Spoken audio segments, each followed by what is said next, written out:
Craig Parker here, Parker's Property Sourcing. Just coming at you another video today on below market value deals. So everybody, whether you're an investor or just purchasing a house, would love to buy a house below market value. But we as people, we don't understand how we do it. Yeah. So in this video today, I'll go through a few tips, not all of them, but a few tips on how we can source and get below market value deals today in the UK. So here's tip number one. Tip number one is not every seller is motivated. Yeah. So what we have to do is find the motivated sellers. And here's what I mean by that. If somebody's selling a house, but they're not motivated to sell, they're not desperate for the money or desperate for the sell, they're more than likely gonna get or gonna want to get or stick around to get the top end of what their property's worth. So they might get a few offers put in here and there, but unless it's the figure that they want and that they're interested in, in my experience, you're more than likely not going to get the deal. They're going to sell to someone, that's willing to offer the price that they want it for, because they're not motivated to sell. They have no urge or they're in no rush to sell their property. So they're not the type of sellers that, we're going to be trying to get a below market value deal from, because they're not going to budge. We got to look for, sellers who are eager to sell, who want a quick sell. Yeah. If somebody wants to get a property gone quickly, that's a motivated seller, basically. If it's a probate and somebody's inherited a house and they just want to get rid of it and they don't want the stress of the property on their hands, that's a motivated seller. If it's a repossession and the bank now owns the property and the bank want their money back from what they're owed and just want to sell the property quick, that is a motivated seller. Yeah. So those are the things we got to look out for when trying to get a below market value deal. How can we find them? How can we find these motivated sellers? I hear you ask. One of the ways could be leaflets. Create a leaflet. You can go on Canva now and create yourself a leaflet just to say, we buy properties, quick sell guaranteed, for example. Call this number if you want to sell your property quickly, and then just leaflet in a target area that you want to invest in. That's one way. That way works. It works for me. It gets my phone ringing, and I'm sure it'll get your phone ringing too. Networking events is another way to find motivated sellers. You'd be surprised how many tired landlords would go to a networking event or go to an event, and then you start speaking to them and you can see that they just don't want to be in it no more. And maybe they're looking for a new up and coming entrepreneurs in the property industry that they can sell their portfolio to. That's another way to find motivated sellers. Auctions, you'll get loads of below market value deals at auctions as well. So those are a few ways we can find below market value deals.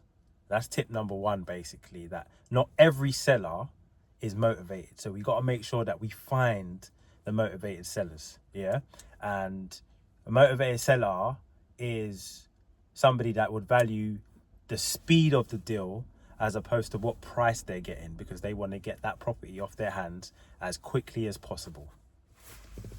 Tip number two would be to build rapport with these sellers. Yeah.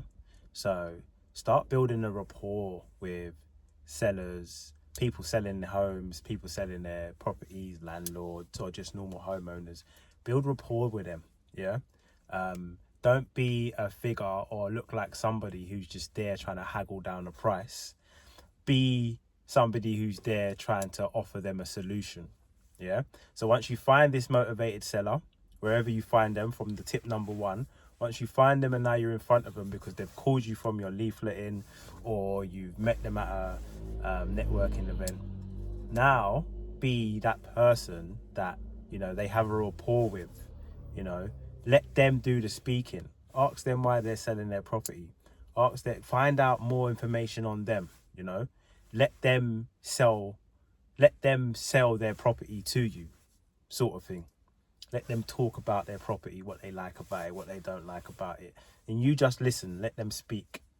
You know, because sometimes, you know, a lot of people or nobody can listen while they're speaking.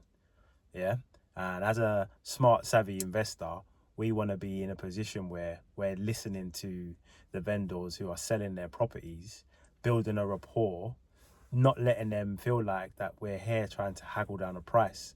Because once we listen and we find out that it's not even about price for them, like we said in the first tip, it's more than likely going to be about speed, or, you know, flexibility on completion dates and so on and so forth.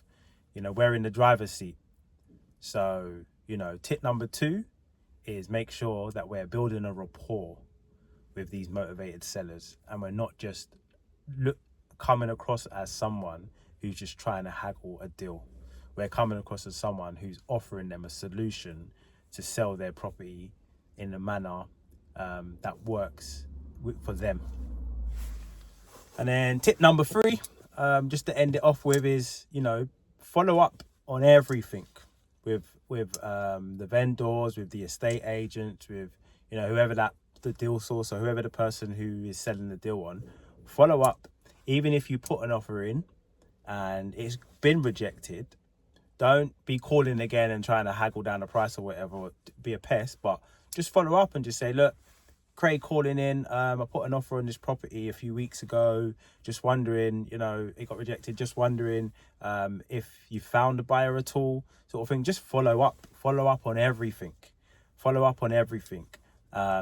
just so you're in their memory.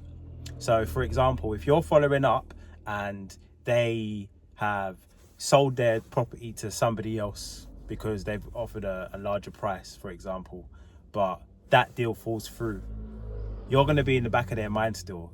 They're going to be like, oh, you know what? Well, Craig offered, you know, 10 grand less, but he's told me he can get the sale done quickly. And then he's following up. He keeps calling just to see how it's going. He's showing a genuine interest in myself and my property. Why not we sell it to him? Yeah. And I'm saying these little tips is because it's stuff that I've done. Yeah. It's stuff that I've personally done to get deals, and following up and being consistent with it, but not a pest, just being polite and empathetic when you're calling up just to find out, you know, how it went with the property. Did you manage to sell it? How much did you sell it for? If they've sold it, and if it's going through, that's great news, fantastic. I wish you all the best. Let's keep in contact just in case you're ever looking to sell again or you got more property, sort of thing. Like, just be consistent with what you're trying to achieve, and your phone would start ringing and you will start getting below market value deals for sure. So just to recap on how to find below market value deals and get them over the line. Tip number 1 is to find motivated sellers. Yeah, we've discussed a few ways: leafleting, networking. Those two are two really good ways to leaflet in the area and to network. But we have to find motivated sellers in order for us to buy below market value deals. Tip number 2 is to build rapport and offer solutions. Once we've found these motivated sellers, you know, we have to build a rapport with them and listen to them, hear them out, and then offer solutions to enable them to help them sell their property in the way that they feel comfortable to. And last but not least is to follow up. So tip number 3 is to follow up relentlessly, but being a positive pest as opposed to just being a pest. Yeah, so it's just calling up, showing an interest. If you don't get the offer accepted, still follow up, but not to say, you know, I really want this deal, sort of thing, but just follow up as to say, you know, just double check in, how you're getting on with the property, did you manage to sell it, so on and so forth. So yeah, find motivated sellers, build rapport, offer solutions, and to follow up. I've been Craig Parker. Till next time.